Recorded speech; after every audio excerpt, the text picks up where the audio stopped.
श्री स्वामी समर्थ. स्वागत आहे तुमचे माझ्या यूट्यूब चॅनलवरती.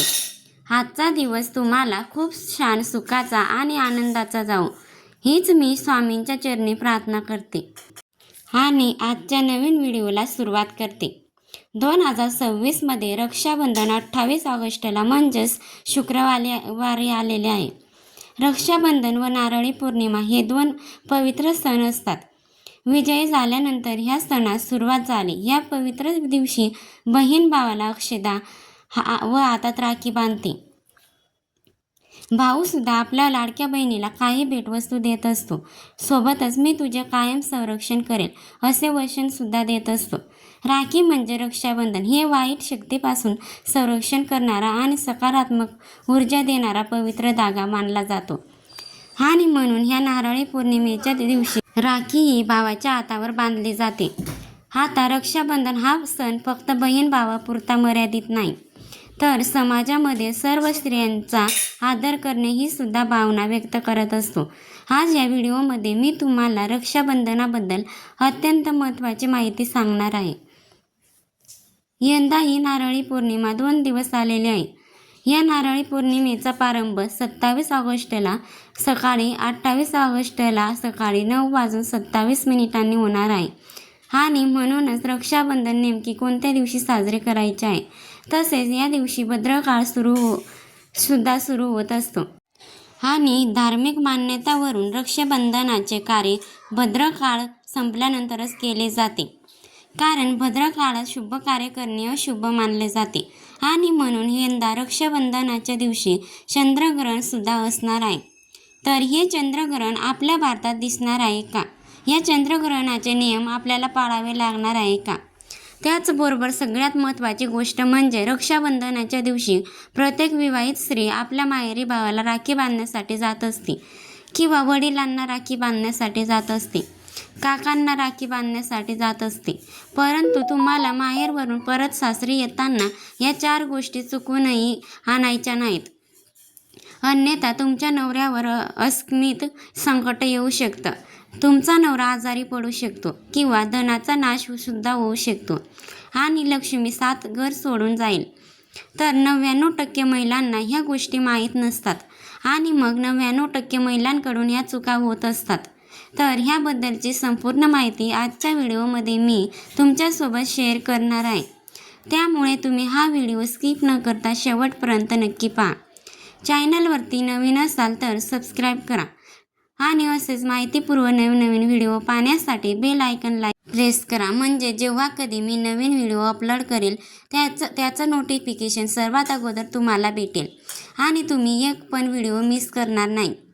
तसेच व्हिडिओला एक हाईप देखील द्या.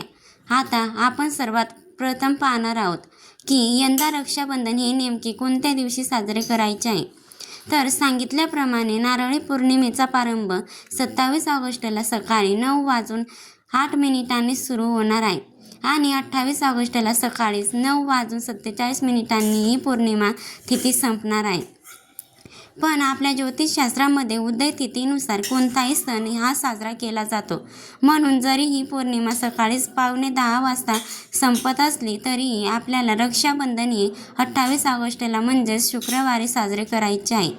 आता त्याचबरोबर प्रत्येक वर्षी रक्षाबंधनाच्या दिवशी भद्रकाळ हा सुद्धा असतो आणि भद्रकाळामध्ये राखी बांधली जात नाही, ते अशुभ मानले जाते. कारण त्यामागे एक कथा सुद्धा सांगितली जाते की लंकेचा राजा रावण याने भद्रकाळामध्येच आपल्या बहिणीकडून राखी बांधून घेतली होती आणि 1 वर्षाच्या आतच त्याचा सर्वनाश झाला. आणि म्हणून तेव्हापासून भद्रकाळामध्ये कोणतेही रक्षाबंधन जे आहे तर ते साजरे केले जात नाही, किंवा कोणतेही शुभ कार्य केले जात नाही, ते अशुभ मानले जातात. पण यंदा योगायोगाने रक्षाबंधनाच्या दिवशी तो भद्रकाळ आलेला आहे, तर तो सकाळी सूर्योदयापूर्वी संपणार आहे. त्यामुळे संपूर्ण दिवसभरामध्ये तुम्ही रक्षाबंधन हे आहे ते साजरे करू शकता. भद्राचंच आवड जे आहे तर ते यंदा रक्षाबंधनावर ते नसणार, त्यामुळे तुम्हाला कुठलाही भद्रकाळ पाहण्याची गरज नाही. पण आता भद्रकाळ नाही, पण त्यासोबतच राहू काळ दर दिवशी असतोच. प्रत्येक दिवशी विशिष्ट काळ हा एक राहू काळ मानला जातो, जो दर दिवशी 2 तासाचा असतो. ज्याप्रमाणे भद्रकाळ हा अशुभ मानला जातो, तसेच राहू काळ हा सुद्धा अशुभ मानला जातो आणि राहू काळामध्ये सुद्धा कोणतेही शुभ कार्य केले जात नाही.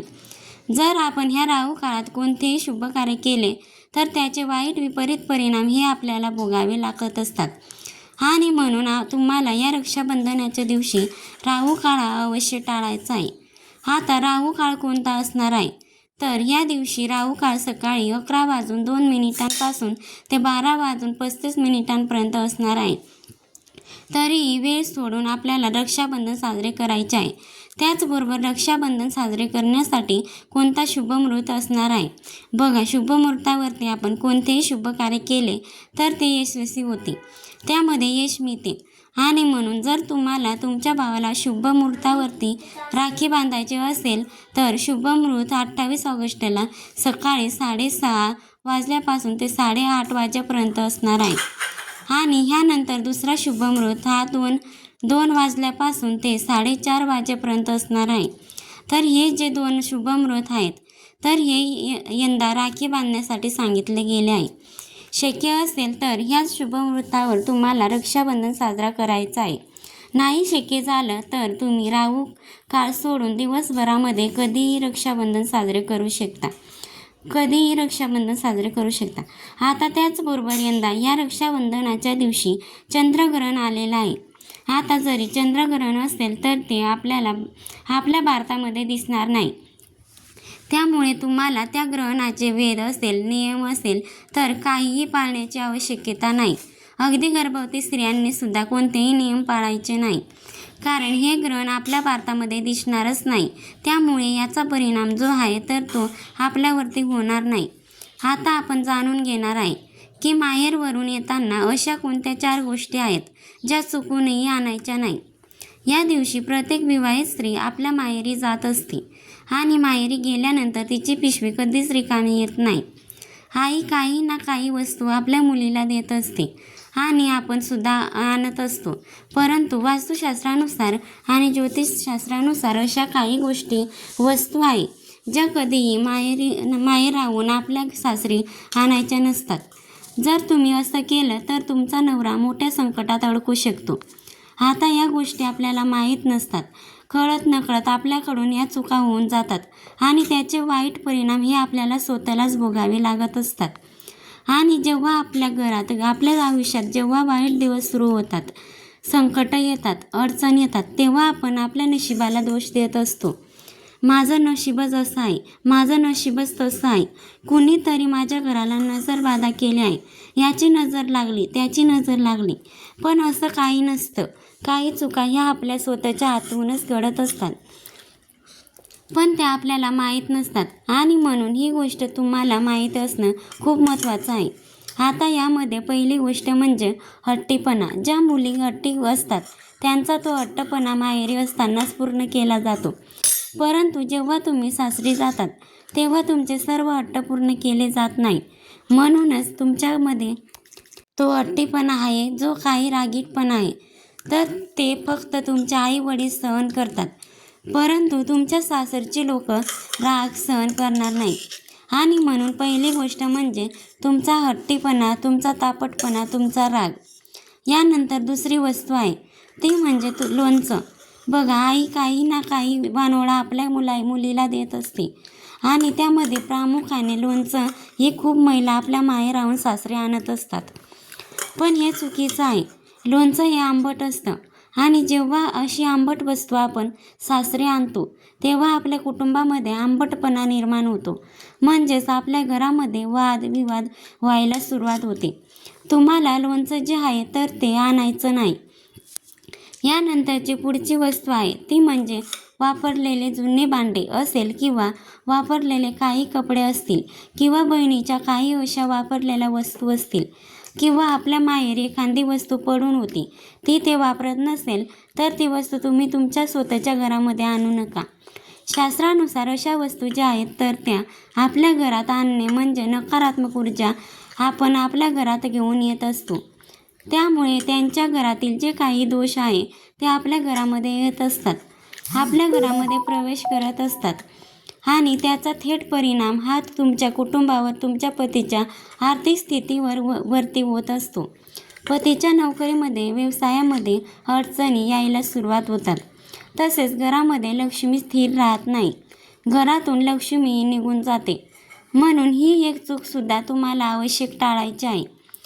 त्याचबरोबर ह्या रक्षाबंधनाच्या दिवशी भावाने सुद्धा आपल्या बहिणीला टोकदार वस्तू असतील, चाकू, सुरी किंवा इतर काही टोकदार वस्तू असेल आणि प्रामुख्याने काचेच्या वस्तू असतात ना, त्या भेट म्हणून देऊ नका. आणि अशा वस्तू महिलांनो तुम्ही सुद्धा तुमच्या सासरी नेऊ नका.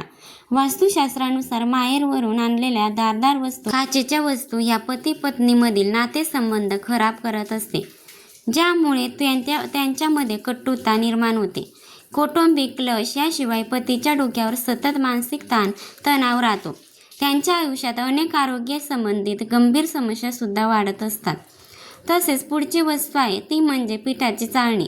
बघा, पीठ चाळण्याची जी चाळणी असते ना, ती सुद्धा महिलांनी चुकूनही आपल्या माहेरवरून सासरी नेऊ नये. पीठ चाळण्याची चाळणी संसारात अडचणी आणू शकते आणि म्हणून ही चाळणीने सुद्धा अशुभ मानली जाते. तर ह्या काही वस्तू आहेत ज्या आपल्याला चुकूनही रक्षाबंधनाच्या दिवशी आपल्या माहेरवरून सासरी न्यायच्या नाही. तर ही अत्यंत महत्त्वाची माहिती मला तुमच्यापर्यंत शेअर करायची होती.